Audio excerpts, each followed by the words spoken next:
The following video was recorded on location in my state-of-the-art office in the corner of my first floor apartment. If you like what you're about to hear, please like, comment, share, subscribe, and hit that notification bell in the upper right corner.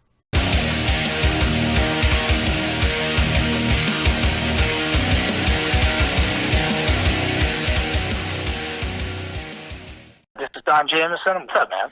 Hey, how's it going? Good. That drummer guy. That's right. How's it going? I'm doing great. Thank you for taking the time to do this interview. Hey, man, I really appreciate the support for the record, man. It definitely means a lot. Oh, absolutely. And of course, that just came out today through Metal Blade, which it's awesome to see that Metal Blade is really taking reception to stuff outside of just music as well, being able to promote people who heavily promote music like yourself. Well, yeah, and, especially with comedy albums, because, let's face it, I'm happy we hit number 9 on the iTunes charts today, which is exciting, but, I'm not U2. I'm not going to sell millions of albums. So, I'm not sure if they're big fans of my comedy or if I'm a tax write-off for them, but either way, I'm proud to be on that label. It's really been an inspiration for me to be a part of that family. Oh, absolutely. And yeah, I've been checking out the album all this week, being able to prep for this, and I really love the style that you're taking after everything with that metal show. I mean, just like getting back out there and just like really hitting up the comedy scene again. Well, I have a lot of more free time now, so it definitely helps because, in comedy, it takes a couple of years to really, get a whole new headline set together. And really hone it and get it to where it's, ready to be put on an album. So, the last couple of years that we haven't been active with TV show, I've been out, doing what I've been doing for 20 years, man, but just, definitely with a little more fire in my belly this time. I really want to, I got to get out and promote this album. I don't have a TV show to kind of fall back on and to help me sell the records. It's like this record has to be great. It has to be great, for me. It's got to be great for the record label, and it's got to be great for the fans. So I'm really pumped with the way it came out. Did it take a while to decide what bits you were going to be putting onto the album, or did it just feel so natural doing that routine? I mean, that was everything I had, so I just put it all on there. It was like a band. I wrote, 18 songs and put 12 on the album. It's like that's pretty much everything, that I came up with. And really the difference, I tell people, half joking around but half serious. Like, I'm the AC/DC of comedians. I play the same 3 chords basically, but I just play them in a little different order each time. But on this album, I did branch into doing some storytelling, which is kind of a new thing for me because I'm the worst storyteller in the world. I just always want to get, to the punchline, and then I got to find my way back and explain everything. But I'm really pumped that there was just a couple stories that I really wanted to get down and be able to put on my record, and I was happy to do that. Yeah, that was one of my favorite parts of the album is the storytelling. I mean, whether you were talking about Kiefer Sutherland or any of the cool ideas that you had, like the Mr. Brownstone reality series, that sounds like it'd be an amazing bit to do. Yeah, well, look, I don't think we're that far off of actually having a show called So You Think You Can Dance with Mr. Brownstone and have drug addicts competing for prizes. You see some of the shows on these days, it's not that far off. Yeah, it's really not. And I mean, if you could host that, I mean, it would just be that much better. I'm available and affordable. So if anyone has a hosting gig for me, please give me a call. I'm ready to work again. Of course, with the album, I mean, the one thing that's been heavily promoted by PR is your story with Kiefer Sutherland, which that bit was also released to be able to promote the album. Have you had any experience with him after that incident? I haven't had, just that one, crazy night with him, which, for people who haven't gotten the album yet, I don't want to give away the story, but, I think people generally know that he's known as a big partier, and after several hours of having drinks with him at this movie premiere party, yada, yada, yada, Jack Bauer gives me a hickey. So, if you want to hear the whole story, you have to at least download the track and see exactly what happened. But that's just another, like I said, it's one of these stories that I had to tell. And I was glad to put it on there. Obviously there's a story about meeting Johnny Depp on there as well, and a near-death experience. with my nieces and nephews, and my failure at having a threesome.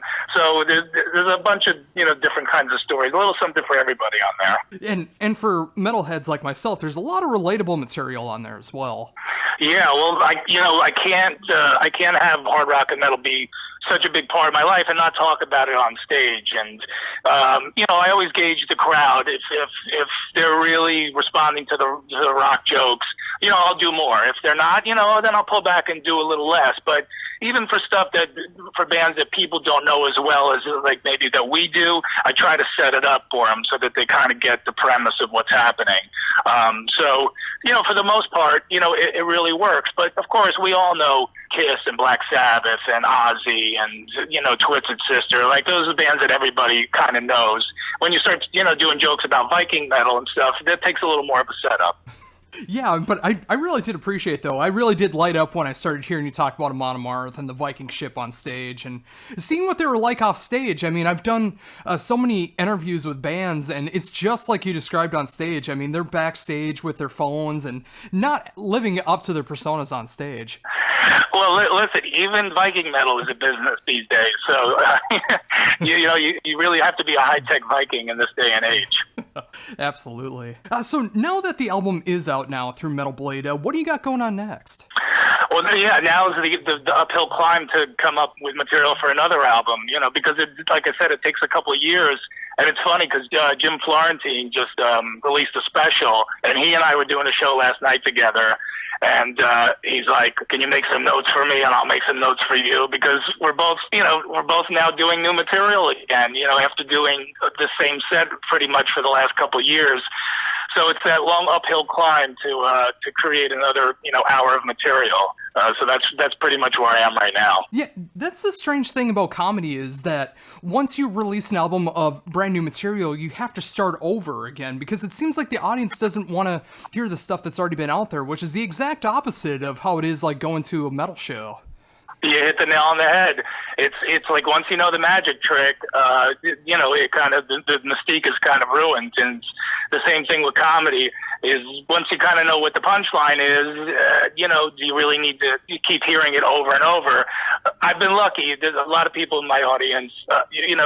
People come up to me and request favorites at shows, which I'm very grateful for. But and once I kind of move on to new material, I kind of forget like some of the old jokes. I really got to think about it. I'm like, I even ask people in the audience, how does that joke go again? I'll try to do it, but I don't even remember it. Well, yeah, I mean, with as long as you've been in the business, I mean, I can't imagine that you remember every single joke that you've written offhand. No, there's hours of material, and it's the same with bands. It's like, that's why bands who've been doing it 30, 40 years still rehearse, because they're like, wait, how's that song go again? It's like, once you've kind of amassed a lot of material, you could kind of have to reacquaint yourself with it. But like I said, now it's working out the new stuff. But I already got a couple of real funny stories I'm excited about, and but especially today being the release of the album, which I recorded in December. I'm glad this day is here, and I'm happy people are digging the album. Yeah, and I'm definitely one of them. I mean, I've always loved what you did with that metal show, but being able to hear you really branch out and getting these great opportunities through Metal Blade to be able to promote your stand-up, I mean, it's great to be able to see that still going. Yeah, this is, it's great to have pretty much like two different audiences, the comedy audience and the hard rock and metal audience. And as a rocker yourself, that audience is as fiercely loyal as they come. So I'm grateful for people who have kind of stuck with me. Obviously, whenever I do a record, I'd like to do tie-ins with the world of rock and metal between the material or the packaging of the album and all that stuff. But if you don't get that part of it, it doesn't ruin the experience. But it's kind of nice if you understand. Like my last album, Hellbent for Laughter, was a takeoff on Judas Priest, Hellbent for Leather. But it's not crucial to enjoying the album.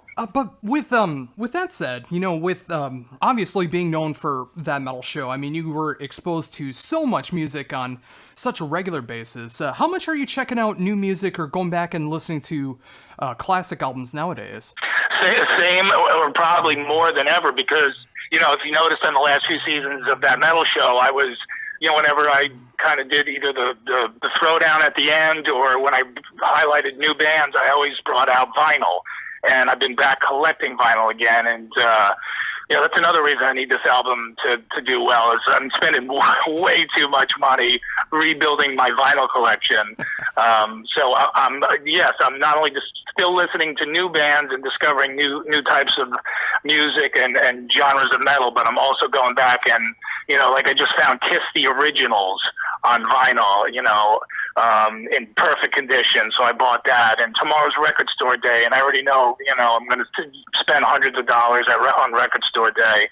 So my appetite for music is actually probably even increased. Oh, that's great to hear. I mean, with that exposure, with having so much hard rock and metal thrown at you, I mean, it's great to see that you're going out on your own before and after the show, like discovering all these bands, going back to the classics, and just like tomorrow, which is record store day, and a great time to be able to pick up your brand new album through Metal Blade. I mean, it's great to see that the music love is still there. Well, it always was. I tell everybody, look, when I was 11, my first two albums were Kiss Destroyer and George Carlin, Occupation Fool. So those comedy and hard rock and metal were my world since I'm a kid, and it hasn't changed. In the 90s when grunge was big, I didn't put on a flannel and act depressed, and, I was still listening to Priest and Maiden and Sabbath and AC/DC, and here I am, I'm 50 years old now, and I actually find my taste, I'm not mellowing, I'm actually finding, more extreme music is something I'm really getting attracted to now. So it's as much as ever, and the fact that we're not doing the TV show hasn't diminished my appetite at all. With that, just one more question before I let you go. I know you have a busy press day today. You just mentioned now that you're getting more into the extreme metal. Is there like any examples that are standing out to you of things that's really been grabbing your attention? Absolutely. I love this band called Abnormality. Technical death metal band with a hot female singer, just absolutely spectacular. I love Amon Amarth. We talked about Viking metal. I love those guys. I love this band from Italy called Destridge. They're absolutely fantastic. Real kind of thrashy, but very kind of unique thing.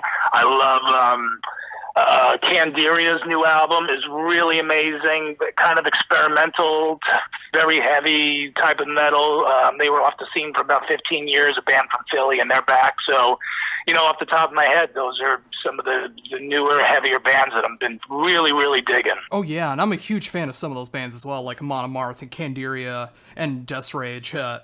It's great to see that even though a lot of people think that just because of that metal show you only stuck to a certain time period or a certain style, but you're really showing like you really do expand your mind when you get sucked into one style of music and then you want to go and venture into other styles. So it's great to see the more extreme territory getting recognized. Right, because you know what? In all these bands, you can still hear the classic influence. You can still hear the Sabbath in all these bands. You could still hear, all the classic influences that led to their music. And it's like the first time you heard Metallica, I was like, whoa, what is this? Like, nobody can play this fast. This is like insane. Like, well, where does this come from? But, you knew where the roots were, but it was so, at that time, it was so extreme. And now it's sort of like, now you hear Metallica, and obviously they're still great, but, now that style of music is, very much in the mainstream, and so now bands, there's bands now that have taken that to the next level. And so I kind of appreciate all of it. Yeah, and it's great to see that. I mean, there is so much great music that is in rock and metal, and of course, you put your stamp on the legacy as well with how long that metal show went, and now, of course, being with Metal Blade and your brand new album being out now, Communication Breakdown, I mean, being able to showcase some of that with Viking metal and talking about all the great hard rock and metal on the album with all the great other experiences that you have through it. I mean, it's great to see how active you still are. It's great to see everything that you're still doing. And again, thank you for taking the time to be able to talk about everything you got going on. Hey, man, it was awesome talking to you, Josh, and hopefully we will we'll do it again. And if I'm playing in your area, please, get in touch with me through Metal Blade, and love to have you out of the show, man.